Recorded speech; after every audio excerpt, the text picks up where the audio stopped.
Emerald Chronometer has a total of 11 watches, and I'll run through them real quickly here. Mauna Kea is an astronomical watch. McAllister, an old pocket watch. Olympia is our stopwatch with split timing. Paris, a very simple watch, just the hour and minute. Thebes is a countdown interval timer. Alexandria shows the sun, the earth, and the moon, relative orientation with a terminator. Atlantis is kind of our Jules Verne watch, kind of intended to invoke old technology. Chandra, the actual phase of the moon and the orientation of the moon in the sky. Geneva, our most complicated watch, 11 total complications.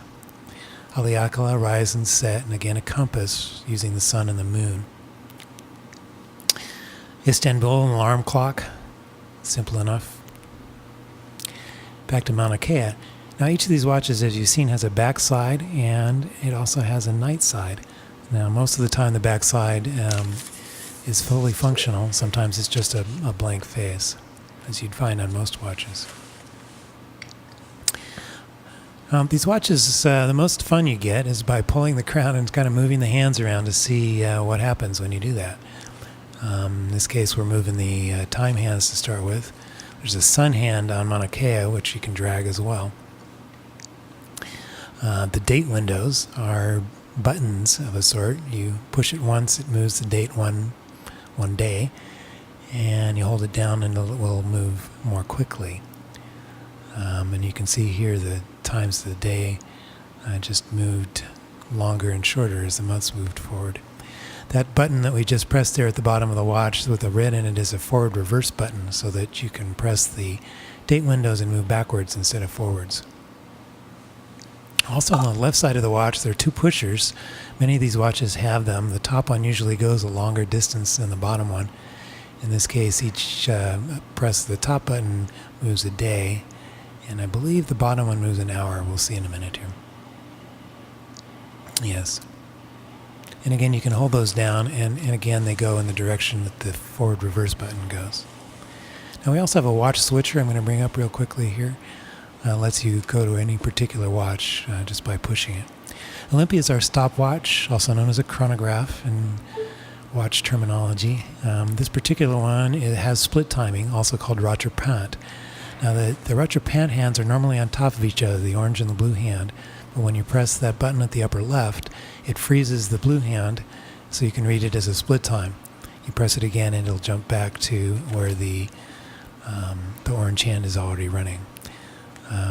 There's the reset button at the bottom right can be used, as you saw at the very beginning there, to reset while it's running. Now Chandra also has the ability to animate. You can click on the date button and see the phase change day by day.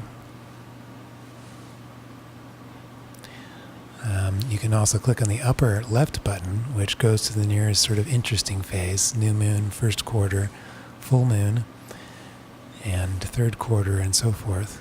The red and the blue dots here indicate the altitude and azimuth of the moon, respectively. And the bottom button there, the bottom pusher, moves the watch a quarter of an hour at a time, so you can see it, the orientation of the moon rotate during the day. That red button again is the reset button, which takes us back to the correct time. Now when you're in the watch switcher, you can also edit what the switcher has available to you. So you can undo the check marks on the left hand side, and we're going to do that. Or you can also use the right hand side to reorder the watches in any order that you'd like.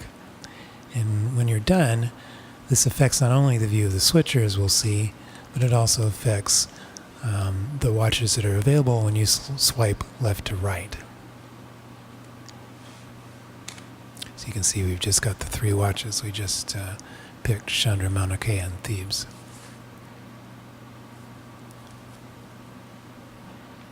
Now we're going to go back to Thebes here, and we're going to show you the countdown alarm. You can drag the hands to set a particular time. I just drag the second hand, or you can use the pushers to set a minute or a second. And I've just reset the minute to 0 and the seconds to 3 seconds, and we'll just let it go.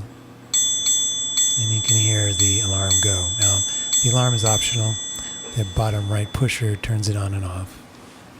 Well, thanks for listening and watching. I'm Steve Pucci, one of the 2 members of Emerald Sequoia. As you can imagine, I've just barely touched the surface of the different functionality we have in all these watches, but hopefully it'll give you a flavor of what you're able to do. Thank you.